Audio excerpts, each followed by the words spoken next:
presentation for a while. So this is me, Martin Tho. I'm a computer network security, I can say an expert. I have about 5 years experience. Outside Storina Comp, I'm a farmer, also a cyclist. Mi ufinya bike vizuri. Yeah, and I enjoy gaming like PUBG and others. And also I'm happy to do community work. Yeah. So today's focus is hardening the build. How will we harden the build in terms of security aspect? Ni security gani tuta integrate in Zetu app? Am I correct, Joe? Sindio? Yeah, so that the build could become secure in both front end, back end, and for the users. Our session of focus is that we are shifting from talking to doing, making the app secure and all. So where are we right now? So I'm picking up from where Oriel left off in terms of OWASP's checklist, the top 10 checklist. On this list I have here, we look in the aspect of what is the attacker doing right now. So like many attackers right now, they are called the ATPs, Advanced Persistent Threats. So right now what they are doing is that they are integrating AI into their aspect of hacking in terms of automating things, getting names, credentials, also info stealing. They steal your information, then they sell it to the dark web. The OWASP overview, I will not touch so much on that because Oriel did that. So we'll go through the top 10 checklist. The first one is broken access control. This is where a user, let's say a developer who is developing the application, does not set some things on his end. And an example, I can say, what operating system are you using?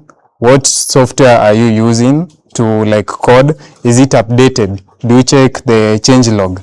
Changelog means do you check what changed in the software? Are your dependencies updated? Are they working perfectly? So if one cannot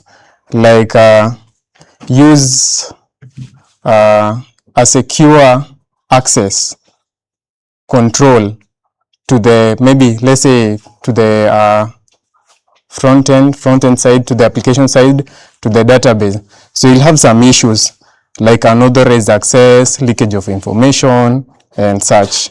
The second one is security misconfigurations.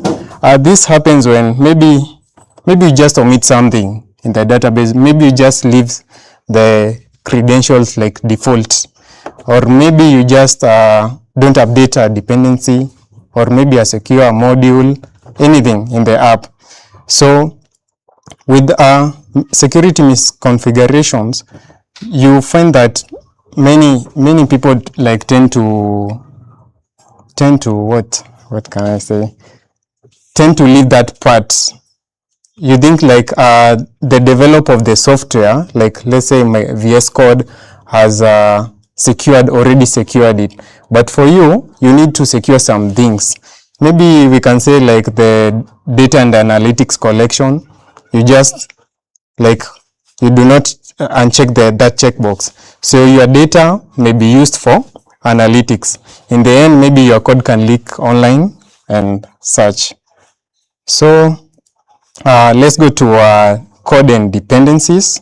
The third one is supply chain attack. This is where maybe you use some third-party dependencies and some integration and such, and then you do not follow up on the updates on that dependency and such.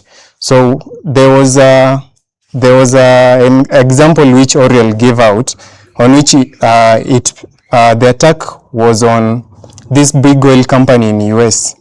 ilifanya like they had a bigger downtime, of which ilikuwa massive loss in terms of millions of dollars, and this was just a tiny thing that they could have done, like updating the dependencies. So the fourth one is cryptographic failures, on which maybe you do not like encrypt the data. We have like three types. There's data in transit, at rest, sindio, and in use. Maybe you do not use the required encryption. Sisi watu ni wangori huku nje, wanatumia some LLMs which ni normal, and then hata si a matter of AI, so much data has leaked online in terms of passwords and such. Even right now, I can say like even 2FA, MFA, multi-factor authentication is becoming irrelevant as such right now. So if it not like even the platform, if the platform you're using at the cloud and such, if it is not like encrypting everything and in process, something can leak in between that process. So the fifth one is injection issues. Maybe umecode the database and there are some missing maybe restrictions as such. So someone can inject something, ama someone can access, like user one can change some things, tweak it, or really give out a good description of that, a good example. And then you can access like some resources of which they are restricted to that area. So for this, like you put some strict parameters, queries, na inakwaga kazi mingi, but it's good. Maybe you can integrate AI so that it could make things easier. So the next part will do design and authentication. So there is this aspect of insecure design. So sometimes you ignore some aspects, maybe kunafaa kukuwe na mutaratara. Then as you scale up, let's say you're using the app in Kenya, then you are scaling up to use it in other country. Kuna hizo stories za jurisdictions and such, lazima follow, kuna policies and such. Then at that time, with the app being like so insecure in the design process, you will have to redo the app again, because tuseme watu kama UK wachezi na data protection and such, hizo vitu, yeah. The AO7 is authentication failures. Maybe if one can log in, can make some, maybe let's say 10 attempts, and then if you go to the browser, let's say it's a web app, when you go to the browser, then maybe you can inspect, there might be some leakages in the errors, maybe a username, a database code, anything. So you have like to put some measures. So many measures you can use, like third party tools kama Cloudflare zenye zina limit the rates. Mimi ni Mkikuyu, so so zina limit the rate at which you are accessing the application. Maybe hata hapo kwa password input, you can make it hidden. The other thing, maybe you can encrypt the logs, you can encrypt the transit data to the servers and such. Yeah. The number 8 one is integrity failures. Maybe you saw a dependency where kazi yako tu ni like download an application, then after you don't check for the MD5. See, the official websites provide like an MD5. You check if the integrity of this dependency application, anything too, you're just integrating. So like you don't check the integrity and such, even for the user, even document upload and many things, even for the user logging in, any changes made. Yeah, so you must look into that aspect. So we go to the other one, which is login and error handling. So AO9 is all about login failures. For logins, what I can say, and logs, maybe for the end, that database, you must make the logs like immutable. They should not be edited by anyone. They should be logged on time, maybe the time zone. Maybe unaweza kuwa umeweka time zone ya East Africa, huku sijui ni time zone ingine. So such things ikikuja kwa forensic audit, let's say auditing ama in search. So kwanza sana sana for apps that transact money, so inakuwaga a bit of an issue. So everything must be well in terms of logging, even in terms of making backups, on-site backups, off-site backups, the cloud, and then you understand who is keeping this backup. Is the backup encrypted and such? Yeah. So everything must be logged. The A10, the last one, is all about error handling. So that one I will skip. I'm not perfect about that, but mnajua mambo za kuhandle errors kwa code. Isikwe error that ikiokaa inaonekana on the user side. Sikunezo errors zenye zifai kuonekana on the user side and such. Yeah. So there's this part of input validation. So in this part we look into the aspect of what is the user inputting. Kuna characters zenye ume restrict ama anything ume restrict.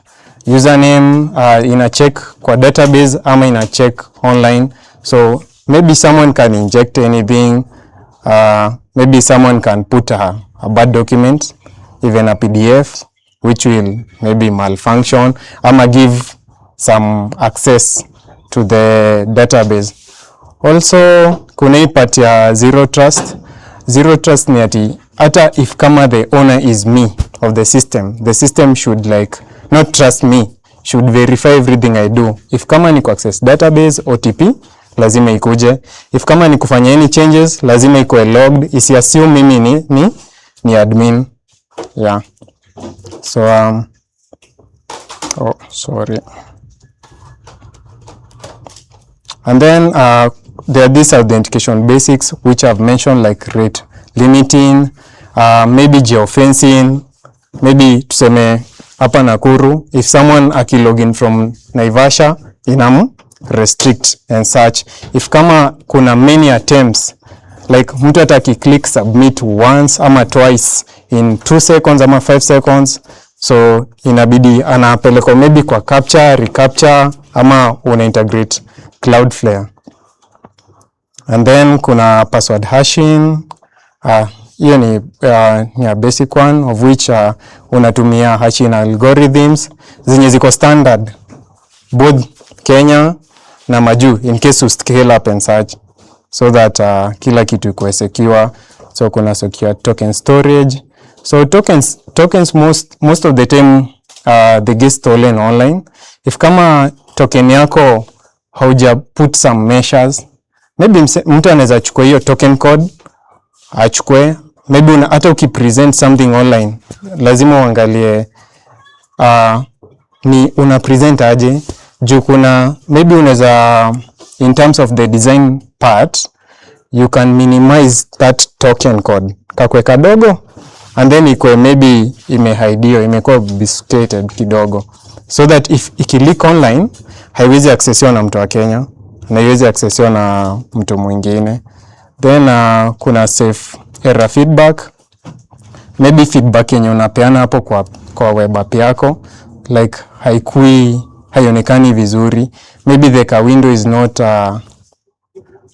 most of the applications right now ninaona like if anything is successful inatoa kanini ka message ka green, na it matters in terms of seconds because kuna watu wako slow and then they are fast.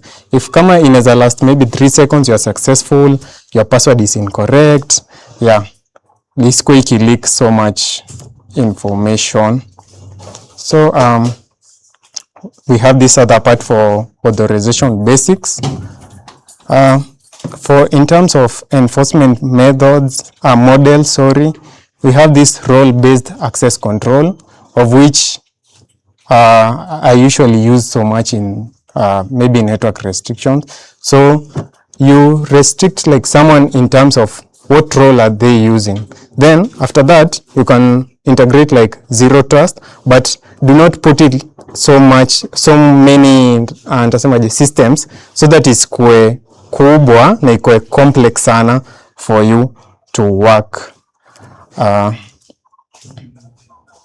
So in terms of fintech security patterns, most applications hata mnatambua hizi kama za kutransact do zinakuwa so strict even for M-Pesa, of which they mentioned about the database being so secured because database ndio kila kitu inafanyika. If kama ni transactions zitakuwa listed hapo, if kama ni anything, if kama ni a user li login from this point iko hapo, if kama maybe kuna kama hapa venye duplicate transactions, kama kuna fake payments, callbacks, lazima kukwe like na time na rate limit. If kama transaction moja inafaa kufanyika right now, there should be other transaction in like 10 seconds and no more than like per minute, many transactions per minute. There's this pre-merge security checklist. So I'll start from the identity. Who can access the specific root and operation feature? Like the question first is who. We can go to like why, what. Kuna hizo like questions you must ask yourself. Why am I doing this? Why am I building this application? Is it to the standard international level and such? Is everything validated in the input? Is everything validated when the design process was being done? Is the rate limit maybe automated? Is the third party app that you integrated like to the app, is it working as per your expectations and such? Was the tests done? Kama kuna hizo tests zote, ulifuata the process of doing the test for this specific application. So there's another one for actions. Which action should be taken? This one I can mention a few in terms of like let's say disaster management, of which like nimepatana nazo so much. If kama disaster ikikupiga inakuwaga so hard, like if kama hauna a playbook to do, if disaster happens right now, if maybe the application was hacked, who should I contact? What should I log? Should I contact the police, the third parties? Should I contact the director? Maybe such things you should take in note when building an application. Also the error handling and the traceability. So mine was brief. In the first time, nimeshukuru sana. Yeah, do I have any questions on hardening the build?